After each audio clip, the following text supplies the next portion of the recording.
Hi friends, అందరూ ఎలా ఉన్నారండి? Welcome to my channel. Friends, ఈ రోజు మీకు నేను చూపించబోయే డిష్ నిమ్మ పప్పుచారు అండి. ఫ్రెండ్స్, నిమ్మ పప్పుచారుకి నేను ముందుగా కప్పు దాకా పెసరపప్పును తీసుకున్నానండి.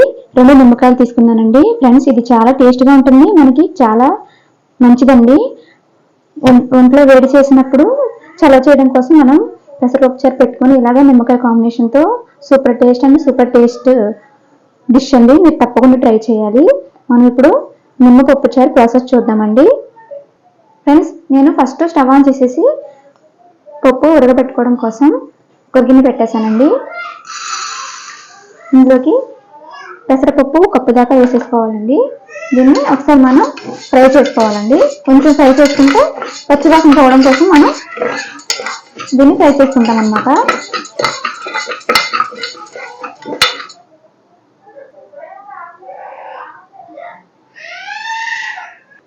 ఫ్రెండ్స్, చూడండి, కొంచెం ఫ్రై అయిన తర్వాత దీంట్లోకి మనం వాటర్ వేసేసుకోవాలండి. ఫ్రెండ్స్, ఇలా వాటర్ వేసిన తర్వాత ఈ వాటర్ అంతా ఉంచేసుకుని మళ్ళీ మనం వాటర్ వేసుకుని సరిపడా ఉడికించుకోవాలండి. ఫ్రెండ్స్, నేను కప్పుడు పప్పు వేసాను కాబట్టి నాకు సరిపోతుందండి. నేను కొలత తెలుసు కాబట్టి నేను మామూలుగా వేసేస్తున్నాను. మీరు ఎక్కువ కనుక వేసుకుంటే సరిపడా వేసుకోండి. ఫ్రెండ్స్, ఇప్పుడు వాటర్ వేసేసి మనం కుక్కర్ మూత పెట్టి విజిల్ పెట్టేసి 2 విజిల్స్ వచ్చే వరకు మనం ఉడికించుకోవాలండి. ఫ్రెండ్స్, మనం కుక్కర్ ఉడికించుకునేటప్పుడు మంట అనేది మీడియంలో పెట్టి ఉడికించుకోవాలండి. అలాగే నేను పప్పులో వాటర్ తప్ప ఏం వేయలేదండి, ఉత్తి వాటర్ వేసాను.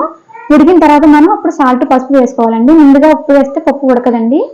2 విజిల్స్ వచ్చిన తర్వాత కుక్కర్ చల్లని తర్వాత మీకు చూపిస్తానండి.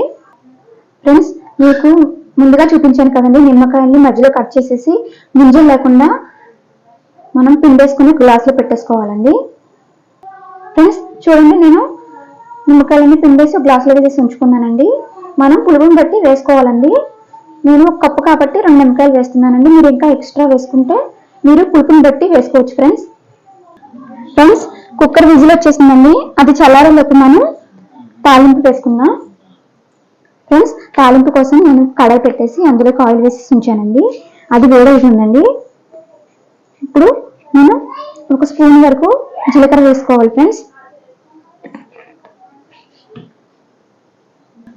ఫ్రెండ్స్, ఇప్పుడు 1 స్పూన్ వరకు ఆవాలు వేసుకోవాలండి.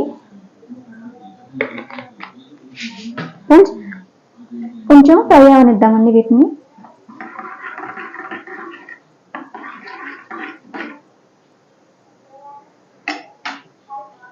ఫ్రెండ్స్, ఇందులోకి కరివేపాకు వేసుకోవాలండి. ఫ్రెండ్స్, తర్వాత 3 వరకు పచ్చిమిర్చి అండి. పచ్చిమిర్చి నేను కారం ఉన్నాయండి ఇది బాగానే, అందుకని 3 వేసాను. మీరు కారం తక్కువ ఉన్నదైతే వేసుకోవచ్చు. మనం ఇందులోకి కారం యూజ్ చేయండి, పచ్చిమిర్చితోనే కారం. అలాగే చిన్న ఉల్లిపాయ అండి, ఇలాగా సన్నగా కట్ చేసుకుని వేసుకోవాలి. ఫ్రెండ్స్, 1 ఇంచు అల్లం అండి, చిన్నగా కట్ చేసుకుని వేసుకోవాలి. ఫ్రెండ్స్, ఇది బాగా మనం ఫ్రై చేసుకోవాలి.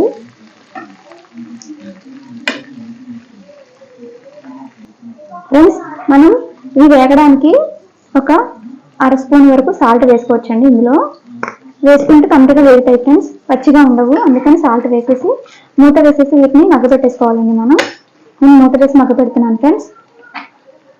ఫ్రెండ్స్, ఆనియన్ అవి మగ్గిన తర్వాత మీడియం సైజు టమాటాను కూడా మనం ఇందులోకి వేసుకోవాలండి. ఫ్రెండ్స్, ఇవి వేసేసుకున్న తర్వాత మూత వేసేసుకుంటే టమాటా కూడా మగ్గిపోతుందండి. టమాటా మగ్గడానికి ఒక 5 నిమిషాలు టైం పడుతుందండి.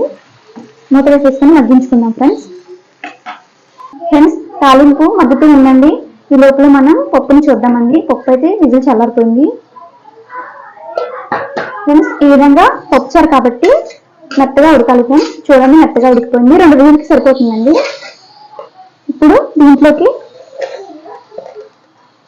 రాళ్ళ ఉప్పు వేసుకోవాలండి. సరిపడా వేసుకోండి, మరి ఎక్కువ వేసుకోకండి. ఒక 1/2 స్పూను పసుపు అండి వేసేసుకొని బాగా వీటిని మెత్తేసుకోవాలి.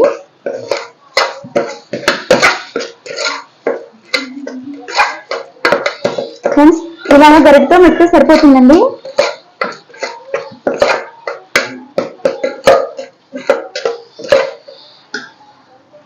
ఫ్రెండ్స్, ఇలాగా మనం వాటర్ వేసుకుంటూ పప్పును మెదుపుకుంటూ ఉండాలండి.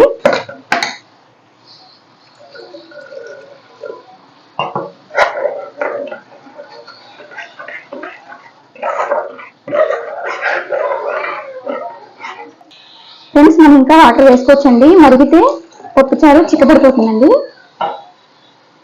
ఫ్రెండ్స్ ఇలా అయితే సరిపోతుందండి. ఇది పక్కన పెట్టేసుకోవాలి ఫ్రెండ్స్.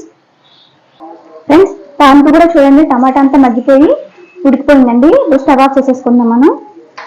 ఫ్రెండ్స్ ఈ తాలింపు అనేది మనం పెసరపప్పు ఉంది కదండి, ఉడకపెట్టుకుని వాటర్ వేసుకున్నాం కదా, అందులోకి వేసేసుకోవాలండి. ఫ్రెండ్స్ తాలింపు అంతా ఇందులోకి వేసేసుకోవాలి. వేసేసుకొని ఒకసారి బాగా మిక్స్ చేసేసుకోవాలండి.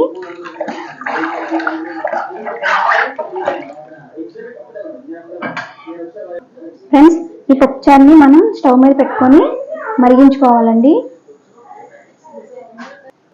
ఫ్రెండ్స్ ఈ విధంగా కొంచెం మరుగుతున్న టైంలో ఒక అర స్పూన్ దాకా మిరియాల పొడి వేసుకోవాలండి.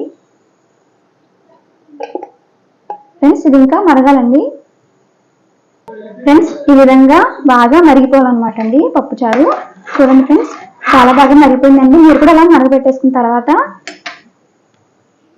ఫ్రెండ్స్ కొత్తిమీర వేసేసుకోవాలండి. స్టవ్ ఆఫ్ చేసేసి ఫ్రెండ్స్ దీన్ని స్టవ్ మీద నుంచి పక్కన పెట్టాలి. ఫ్రెండ్స్ మనం ముందుగా పక్కన పెట్టుకుని నిమ్మరసం ఉంది కదండి, అప్పుడు దీన్ని ఇందులోకి వేసుకోవాలండి. ఫ్రెండ్స్ మీ స్టవ్ మీద వేసేయకండి, నిమ్మకాయ కదండి విరిగిపోతుంది. ఇప్పుడు ఇలా కలిపేసుకొని మనం సర్వ్ చేసుకుని తినేయడమే ఫ్రెండ్స్. చాలా బాగుంటుందండి, మీరు తప్పకుండా ట్రై చేయండి. ఇప్పుడు రొటీన్గా మనం కందిపప్పుతోటే పప్పుచారు పెట్టుకుంటాము, ఇలాగా పెసరపప్పుతో కూడా మనం చేసి ఇంట్లో వాళ్ళకి పెడితే వాళ్ళు చాలా ఇష్టంగా తింటారండి. చాలా బాగుంటుందండి, ఒకసారి ప్రయత్నించి చూడండి. ఫ్రెండ్స్ నేను చేసిన నిమ్మ పప్పుచారు కనుక మీకు నచ్చినట్లయితే మా ఛానల్ని లైక్ చేయండి, షేర్ చేయండి, సబ్స్క్రైబ్ చేసుకోండి. Thank you friends.